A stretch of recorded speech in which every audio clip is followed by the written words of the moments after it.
تو قرآن یہ کہتا ہے کہ میں لازمن شکر گزاری کرو گے تو اس میں اضافہ کر دوں گا نعمتوں میں.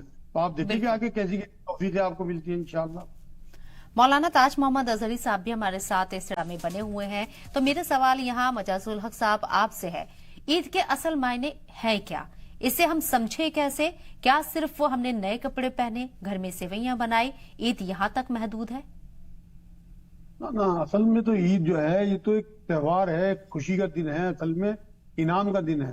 جو اللہ رب العزت کے لیے آپ نے 30 دن روزے رکھے ہیں، راتوں میں نمازیں پڑھی ہیں، جاگے ہیں، اس محنت کا انعام آپ کو عید کی شکل میں اللہ نے خوشیوں کے طور پہ دیا. جب نبی اکرم صلی اللہ علیہ وسلم مدینہ منورہ میں تشریف لائے تو وہاں جو تہوار منائے جاتے تھے یہ جاہلیت کے زمانے سے، ان کے بدلے میں نبی نے یہ تہوار دیے ہیں، عید الاضحیٰ اور عید الفطر. اللہ سے کہا کہ اب یہ اللہ نے تمہارے لیے طے کر دی، مطلب یہ اللہ کی طرف سے نعمت ہے ہمارے لیے عید، خوشی بھی منائیں. لیکن اصل میں تو جو پریکٹس آپ کو کرائی گئی ہے تو اس پریکٹس میں رمضان کی جو اہمیت جو ہے وہ سکھائی گئی ہے، اس کیفیات کو باقی رکھنا ہے ہمیں. ہم نے بھوک پیاس میں کیا مطلب جو بھوک پیاس برداشت کی تو ہمیں یہ پریکٹس کرائی گئی ہے کہ ہم غریبوں کا دھیان رکھیں. اصل میں تو ابھی میں اس موضوع پہ تھوڑا سا لوٹ کے آنا چاہتا ہوں. پروفیسر صاحب نے جو بات کہی ہے مجھے ان کی بات بالکل ٹھیک لگی ہے، کیونکہ میں بھی یہ بات سالوں سے کرتا آ رہا ہوں لیکن دھیان نہیں دیا جاتا، کیونکہ میں کسی مدرسے سے فارغ نہیں ہوں، مدرسے والوں کے ہاتھ میں زیادہ اس کا ہولڈ ہے. تو میں انہی سے ہی ریکویسٹ کروں گا کہ اس طرف دھیان دیں جو پروفیسر صاحب نے دیا. اصل میں جو خطبہ ہے نا یہ جمعے کا، یہ ممبر جو ہے یہ ایسے لوگوں کے ہاتھ میں پہنچ جانا چاہیے جو پڑھے لکھے لوگ ہوں، قرآن و حدیث اور جو عصری علم ہے دونوں کے ماہر ہوں. تو یہ ضروری نہیں ہے کہ وہ کوئی کسی مدرسے سے فارغ ہوں، وہ بلکہ جو عالم ہوں، جو علم رکھتے ہوں دونوں طریقے کا، کیونکہ حالات حاضرہ پہ خطبہ ہونا چاہیے.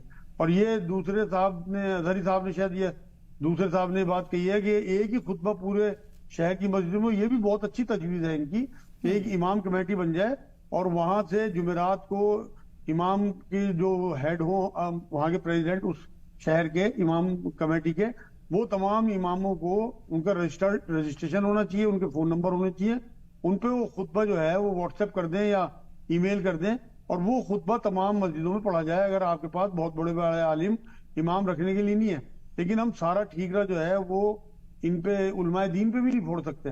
اصل میں ہم خود بھی ذمہ دار ہیں، ہم مسجدوں کی دیکھ بھال خود نہیں کرتے. امام جب ہم 2-3 ہزار روپے کا دیکھیں گے تو وہ ظاہر سی بات ہے صرف نماز پڑھائے گا یا خطبے کتاب سے پڑھے گا. اگر ہم کوئی عالم رکھیں گے جو مفتی ہوں گے، جنہوں نے بڑے بڑے کورس کیے ہوں گے، انہیں ہم ایک ہینڈسم رقم دیں گے 15-20 ہزار روپے سارے محلے والے اکٹھے کر کے، تو وہ ظاہر سی بات ہے اسی صلاحیت کا آدمی ہمیں ملے گا. پھر وہ صرف 24 گھنٹوں میں نہیں لگے گا، بلکہ وہ آپ کے تمام سوالوں کے جواب دے گا، آپ کی مسجدوں سے لنگر شروع کرے گا، آپ کی مسجدوں میں بچوں کی تعلیمات کرے گا، آپ کے محلے کے مسئلے حل کرائے گا. وہ ایک عجیب و غریب درد مند آدمی ہوگا جو امت کا درد رکھتا ہوگا. اب جس طرح کے امام حضرات ہم رکھتے ہیں اور ان کی مجبوری ہے، انہیں اصل میں روٹی کپڑا اور مکان مل جاتا ہے، بھائی کھانا محلے سے آ گیا، 2-3 ہزار روپیہ تنخواہ مل گئی، رہنے کو انہیں مسجد کا حجرہ مل گیا، تو ان کے لیے کافی ہے. اگر ہم انہیں ہٹاتے ہیں تو ان سے سستا ملنے کو تیار ہے. آپ نے 3 ہزار کا رکھا ہوا ہے، 2 ہزار کا کوئی اپلیکیشن دے دے گا. اصل تو ہمیں دیکھنا ہے، ہم صرف علماء دین کو کہہ کے پلہ نہیں جھاڑ سکتے. اللہ کے ہاں سب کی الگ الگ پکڑ ہوگی، انڈیویجولی کھڑے ہونا ہے سب کو. یہ بہت ایک اور بات پروفیسر صاحب نے کہی تھی کہ مسجد تک ہم نے محدود کر رکھا ہے، یہ بھی بات ٹھیک ہے. اصل میں تو روزہ اور نماز ہمیں تربیت دیتے ہیں. روزہ اس طرح سے کہ ہم جو پریکٹس ہمیں کرائی جاتی ہے کہ ہم وضو کرتے ہوئے ایک گھونٹ پانی اوپر نہیں اتارتے اندر، کس تصور میں کہ اللہ ہمیں دیکھ رہا ہے. اللہ یہی چاہتا ہے کہ وہ تصور ہمارا روزوں سے باقی 11 مہینے بھی آ جائے، کہ جب ہم اپنی دکان پہ ہوں تو ہمارے تصوروں کو اللہ ہمیں دیکھ رہا ہے. ہم کسی کو نمبر 2 مال نہ بیچیں، ہم کسی سے دھوکہ دھڑی نہ کریں. ہم جب اپنی بیوی کے پاس ہوں تو ہم اس پہ کوئی ظلم نہ کریں. ہم جب اپنی ماں سے بات کرتے ہوں تو ہمارا لہجہ تلخ نہ ہو جائے، ہمیں اندازہ ہو کہ اللہ ہمیں دیکھ رہا ہے. اسی طرح ہمارے پڑوسی ہیں، بازار ہے، ہمارے آفیسز ہیں، ہمارے کالج ہیں، ہمارے کلیگ ہیں، اللہ اسے آپ پھیلاتے چلے جائیں. تو وہ جو کیفیت ہماری رمضان سے باہر نکلنے کے بعد 11 مہینے میں یہ آ جائے گی کہ اللہ ہمیں دیکھ رہا ہے، تو پھر وہ پریکٹس ہمیں اگر آ جاتی ہے تو آپ یقین کریں ہمارے لیے پھر یہ وہ جو جملہ میں نے کسی کا پڑھا تھا کہ امتی کو دیکھ کے اندازہ ہو جائے جب امتی ایسے ہیں تو نبی کیسے ہوں گے. ایسی نماز کا بھی معاملہ ہے.